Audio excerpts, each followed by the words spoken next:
चीज़ ये जो है, मेरे को जो रियर व्यू मिरर्स लगे हैं इसकी थोड़ी सी प्रॉब्लम लग रही है। क्यों? इसमें ब्लाइंड स्पॉट बहुत दिख रहे हैं। जितना मेरे को महसूस हुआ चला के, जो इसका लो, मिड और जो इसका हाई एंड है वो लाजवाब है।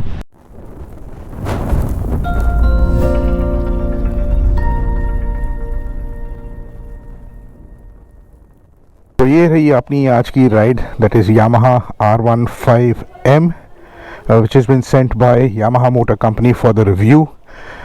भाई सही बाइक है यार, बहुत अरसे के बाद आई है, बट चलाने का मौका मिल रहा है आज, तो इसका पूरा रिव्यू करेंगे। इसका 360 1x2 लगा दिया है शॉर्ट्स अच्छे आने के लिए। ये 1x2 का थोड़ा सा मेरे को डाउट लग रहा है यार, जो इसके रियर व्यू मिरर्स हैं वो स्टेबल नहीं है, वो सही नहीं है।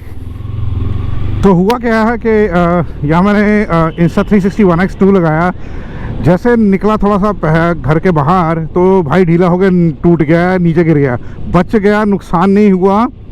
तो अभी दोबारा घर जाके मैंने ताम झाम दोबारा दूसरा वाला फिट करके आया हूँ। तो थोड़े आगे जाके लगाऊंगा, थोड़े शॉर्ट्स के लिए। डर लगना शुरू हो गया यार, 40,000 का फटका लग जाना था पूरी तरह से। लकीली मैंने उसके ऊपर से लेंस कैप नहीं उतारी थी, अगर उतारी होती तो भाई पूरा नुकसान। तो खैर बच गए। एंड तो बात करते हैं दिस ब्यूटीफुल मशीन R15M। और सबसे बेस्ट चीज़ मेरे को ये लगी है कि भाई इंडिया में सबसे पहले इसको लॉन्च करा है बिफोर द इंटरनेशनल मार्केट्स। और भाई इसका जो फ्रंट है, जो मीन्स आगे जो माथा है, जो फेयरिंग एंड ऑल, जो लुक्स है फ्रंट की, तो लेटेस्ट अभी यामाहा ने R7 लॉन्च करी थी एंड ये उससे इंस्पायर्ड है फ्रंट उसका। तो भाई मैं तो ये बोलूँगा भाई लाजवाब। और यंगस्टर्स की तो वैसे ही ये पसंद है। R15 V1 V2 V3 तहलका मचाया था, अब ऊपर से V4 और R15M। तो भाई अपग्रेड तो मांग रहे थे, अपग्रेड भी यामाहा ने ऐसा ला के दिया है ना, ओए होए होए होए, दिल खुश कर दिया है। तो भाई इस बाइक के अंदर बहुत सारी बातें हैं, जिसको बोले खासियतें हैं, कंपनी ने दी है। और प्राइसिंग भी इसकी जो है R15M की 1,82,800 एक्स शोरूम प्राइस दिल्ली में, और ऑन रोड पड़ती है 2,14,000 अप्रॉक्सीमेटली दिल्ली के अंदर इसकी ऑन रोड प्राइस है। फुल डिटेल रिव्यू बनाएंगे इसका, चलने में कैसी है एंड नॉन बायस्ड। और जो चीज़ मेरे को अच्छी लगी मैं वो बोलूँगा, जो चीज़ मेरे को ख़राब लगेगी या इम्प्रूवमेंट मांगती है उसके बारे में मैं ज़रूर बोलूँगा। बट ऑब्वियसली जो फर्स्ट लुक है, अगर मैं इसकी लुक्स की बात करूँ तो भाई नंबर पूरे 100/100 नंबर पूरे दे दिए लुक्स वाइज के लिए। और एरोडायनामिकली अगर मैं बात करूँ भाई, लुक के साथ इसको क्या स्लीकनेस दी है। एंड विंड में अच्छी चलाने के लिए अगर आप हाई स्पीड पे चला रहे तो भाई तो बहुत सारे इसमें ऐसे पोर्शन दिए हैं कि जहाँ से विंड कट के आराम से निकलेगी और आप बहुत अच्छी तरह से क्रूज़ करेंगे हाई स्पीड पे। ओके, इसकी पहले सस्पेंशन यहीं पे चेक हो जाएगी कैसी है, सॉफ्ट है, हार्ड है। और ट्रैफिक भी है, थोड़ा सा पता चल जाएगा ट्रैफिक में कैसी मनूवरेबिलिटी है इसकी। अभी तक जो मेरे को सस्पेंशन लगी, अगली और पिछली हार्ड नहीं है, सॉफ्ट है, it's okay. And the best part जो कंपनी ने करा है इस बारी इसके अंदर V4 और R15M के अंदर स्पेशली बोलूँगा USD फोक्स दे दिए गए हैं। And that is the best thing which I like. Golden का उसके ऊपर वो दी हुई है। अगर मैं वैसे बात करूँ, ये ट्रैफिक में इसकी जो मनूवरेबिलिटी चलने में बिल्कुल सही है। और भाई लिक्विड कूल्ड है तो इसमें कोई प्रॉब्लम नहीं आती, क्योंकि यहाँ पे स्पीडोमीटर पे ना, यहाँ पे कूलेंट का पता चलता है। ट्रैक्शन कंट्रोल ऑन है, बैटरी 14.5, कूलेंट 95 डिग्री सेल्सियस पे है, तो अभी ठीक है। फ़ैन 100 से ऊपर चलेगा तो अभी कोई प्रॉब्लम नहीं है, एवरीथिंग इज़ परफेक्टली फाइन। जो इसका इंस्ट्रूमेंट क्लस्टर स्पीडोमीटर जो है नया वाला, भाई इतने फीचर दे दिए हैं इसके अंदर, इतना कुछ है ना, तो वीडियो में बताने में मैं ना वीडियो इतना लंबा हो जाएगा, थक जाऊंगा। एक सोचता हूँ कि एक अलग वीडियो बना दूँ इसके ऊपर होके चला रहा हूँ भाई ट्रैफिक में, नीचे झुक के। एक तो पीठ पे मेरा बैकपैक है और भाई पीठ दुखनी शुरू हो गई है। स्पोर्ट्स बाइक है मगर यार इसका जो स्टांस है ना, बहुत, जिसको बोलो ना, आज तक कभी ऐसा नहीं हुआ। I have driven litre class super bikes, उसमें इतना प्रॉब्लम नहीं आती, उसमें सिटिंग पोस्चर में कोई प्रॉब्लम नहीं है। इससे पता नहीं मेरे को क्यों फील हो रहा है, आई डोंट नो। लो जी, पहला, दूसरा, तीसरा, चौथा, पांचवा, छठा। सो जो गियर डले हैं वो विदाउट क्लच, क्योंकि इसके अंदर क्विक शिफ्टर है। सो ब्रेक ब्रेक ब्रेक, बाकी बहुत मस्त चल रहा है पिकअप थी इसकी। रीज़न बीइंग मैंने क्लच क्यों नहीं इस्तेमाल करा, क्योंकि 4000 आरपीएम के ऊपर जाके इसका क्विक शिफ्टर एक्टिवेट हो जाता है जो इसके अंदर है। That means quick shifter means clutch दबाए बगैर आप गियर चेंज कर सकते हो, सिर्फ आप डाल सकते हो, निकाल नहीं सकते। क्विक शिफ्टर डाउन है, अप नहीं है इसके अंदर। तो ये चीज़ एक अपडेट आई है इस बाइक के अंदर latest. And that second thing is traction control. Traction control का काम क्या होता है, जो पिछला टायर है उसकी स्पीड को कंट्रोल करना as per the front tyre. जैसे मतलब आप कीचड़ में या बजरी पे अगर होते तो टायर आपका स्लिप करता है, स्किड करता है, तो उससे ट्रैक्शन कंट्रोल क्या करता है, आपके टायर को स्किड नहीं करने देता, अगला और अगले टायर के अकॉर्डिंगली उसकी स्पीड रहती है। तो वो चीज़ है ट्रैक्शन कंट्रोल इसके अंदर। इसमें आप ऑन ऑफ कर सकते हैं, यहाँ पे एक बटन दिया गया है और यहाँ पे ट्रैक्शन कंट्रोल का साइन आता है। तो जैसे मैंने बोला है कि बहुत सारी चीज़ें हैं यहाँ पे स्पीडोमीटर के अंदर, वो आपको बताऊँगा। बट ओवरऑल जो चीज़ मेरे को नहीं अच्छी लगी यार, इसका ये हैंडल थोड़ा सा कर दो यार, बहुत दर्द हो रहा है।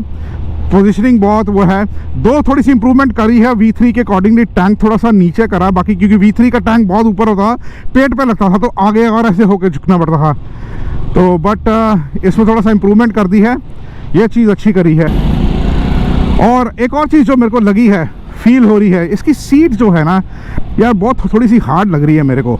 पिलियन सीट का तो था ही है, वो तो कंफर्म है, वो बहुत पहले से ही हार्ड है।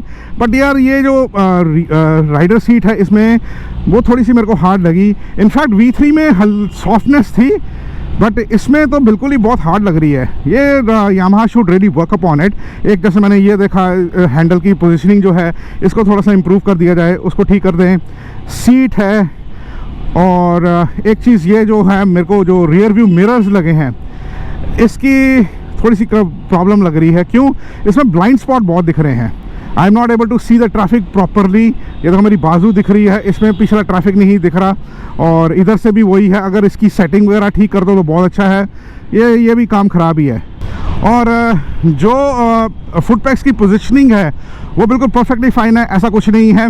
तो अगर मैं टेक्निकल स्पेसिफिकेशंस की बात करूं, इस बाइक के अंदर 155 सीसी का single cylinder liquid cooled 4 stroke shock engine लगा है, जो प्रोड्यूस करता है 18.4 bhp की output at 14.2 Newton metre torque. 6 gear हैं बाइक के अंदर, 11 लीटर का फ्यूल टैंक है। और अगर मैं सीट हाइट की बात करूं 850, अगर मैं सीट हाइट की बात करूं तो 815 mm की है, ग्राउंड क्लियरेंस 170 mm की। और इसके अंदर लगे हैं 17 इंच के alloy wheels with tubeless tyre. अगला टायर साइज है 180/17 और पिछला टायर साइज है 140/17 का। और फ्रंट डिस्क साइज है 282 mm का, पिछला डिस्क साइज है 220 mm का। डुअल ABS है आगे और पीछे। और क्या बोलूँ, सब कुछ तो बता दिया मैंने। बाकी LED headlight in the front, LED backlight at the back. जो इंडिकेटर्स हैं वो हैलोजन बल्ब वाले दिए गए हैं इसके अंदर। जितना मेरे को महसूस हुआ चला के, जो इसका लो, मिड और जो इसका हाई एंड है वो लाजवाब है। स्टार्टिंग में तो भाई ये खिंचती है, और जो इसका मिड है, मिड में और खिंचती है, तो हाई में तो यार बिल्कुल ही आगे जाती है। रीज़न बीइंग इसमें VVA है, वेरिएबल वॉल्व एक्चुएशन टेक्नोलॉजी दी हुई है यामाहा ने। वो 7400 RPM पे जाके एक्टिवेट होती है। तो मतलब मीन्स उसके बाद तो भाई भगाई जाओ भगाई जाओ भगाई जाओ। अब मेरे को जगह नहीं मिल रही है तो भाई मैं भगा नहीं सकता ज़्यादा इसको। बट मेरे वेट के अकॉर्डिंगली अगर ये 100 वैसे ही टच करी है तो भाई अगर कम वेट वाला बंदा होगा तो ये definitely it will cross 130, 40 plus जाएगी। और अगर डुअल बैठे हैं, पिलियन भी है, तो डेफिनेटली उसका असर पड़ेगा पिकअप पे और एवरेज के ऊपर। क्योंकि यार देखो, वेट जितना होगा उसके अकॉर्डिंगली एवरेज भी कम होगी। और जो इस बाइक का वेट है दैट इज़ 142 kgs का कर्व वेट दिया गया है। थोड़ा सा कम हुआ है लग रही। तो ये यार ये जो ये वाइज़र है ना यार, ये कड़ कड़ कड़ का हिल रहा है, थोड़ी सी वाइब्रेशन कर रहा है यार। यामाहा प्लीज़ इसके ऊपर भी वर्कअप ऑन कर लीजिए। Thank you so much Yamaha for sending this beautiful machine for review. जो मेरे को सबसे अच्छी चीज़ लगी है that is quick shifter and traction control. इस सेगमेंट के अंदर the first bike to have it, मतलब 150 सीसी के अंदर यार ट्रैक्शन कंट्रोल और क्विक शिफ्टर दे दिया, किसी और मैन्युफैक्चर किसी और बाइक में नहीं है। तो यामा ने जो भाई कारनामा कर ही दिया है। ऊपर से यार इस स्पीडोमीटर के अंदर क्या कुछ नहीं दे दिया इन्होंने। जब भी मैं हाई स्पीड पे इसको लेके जाता हूँ यहाँ पे लाइटें जलती, to that is the indication to change the gears.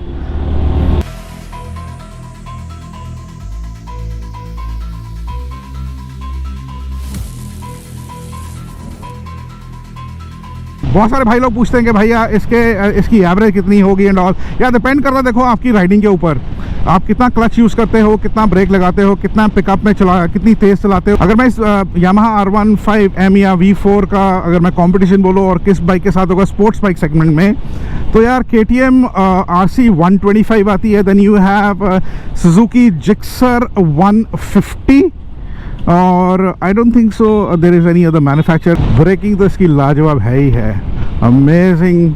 अगली और पिछली ABS माशाल्लाह मस्त काम कर रहा है इसका। एक और चीज़ है, इसके अंदर ऑटो कट है, इंजन ऑटो कट, मतलब इंजन ऑटोमेटिक कट हो जाएगा, गाड़ी बंद हो जाएगी। वो ये है कि अगर आपने गियर पे स्टैंड लगा दिया, अगर कोई भी गियर पे गाड़ी है, जैसे 1 नंबर गियर पे 2 नंबर गियर पे गाड़ी है और आपने साइड स्टैंड लगा दिया, गाड़ी स्विच ऑफ हो जाएगी, टर्न ऑफ हो जाएगी। ये एक इसके अंदर फीचर एडिशनल दिया गया है। एक चीज़ ना मैं राइड रिव्यू में बताना भूल गया, वो ये है इसके अंदर बहुत है, जिसको बोलो ना, ये देखो आपका आप जैसे सिटिंग पोस्चर है आपका बिल्कुल ऐसे नज़दीक हो जाएगा हाथ, और सेम गोस अगर मैं इधर से पकड़ता हूँ हैंडल को तो बिल्कुल ये देखो टर्निंग में थोड़ी सी प्रॉब्लम आएगी। अगर हल्का सा आपका मिसबैलेंस हुआ तो आप गिरोगे। सो दिस इज़ समथिंग, हल्का सा अगर हैंडल की पोजीशनिंग अगर अच्छी कर दी जाए तो यार ये भी प्रॉब्लम हट जाएगी। तो बाइक की हेडलाइट देख लो विद DRL कैसे लग रहे हैं, विद इंडिकेटर्स। जैसे इसकी बैकलाइट देख लो, how the bike is looking man. तो ये डिपर दे रहा हूँ इसका, ये हाई बीम है, ये लो बीम है, ये हाई है, ये लो, ये डिपर दे रहा हूँ तो लाइट देखो कहाँ तक जा रही है। सो विच इज़ गुड। राइड करके आया हूँ, this is the beautiful machine. मज़ा आ गया चला के, क्या बोलूँ इस बाइक के बारे में यार।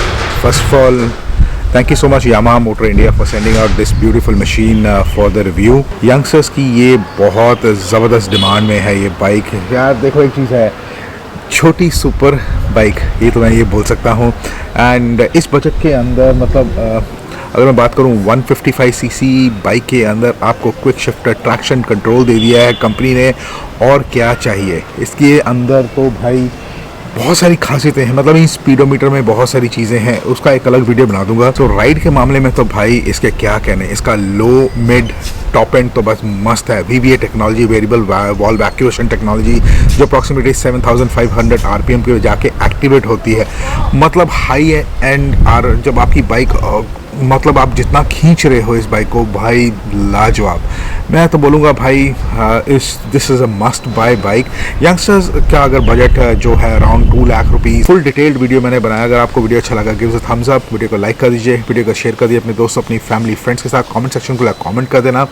नए हो चैनल को सब्सक्राइब कर लीजिए, नीचे लाल वाला बटन दबा के घंटे वाले बटन को नोटिफिकेशंस के लिए। इंस्टाग्राम पे फॉलो कर लीजिए, नीचे ID आ रही है। तो मेरे प्यारे भाइयों मिलते हैं ऐसे किसी धमाकेदार वीडियो में आप सबके साथ एक बार फिर। God bless you all guys, keep loving and supporting me, take care, bye bye.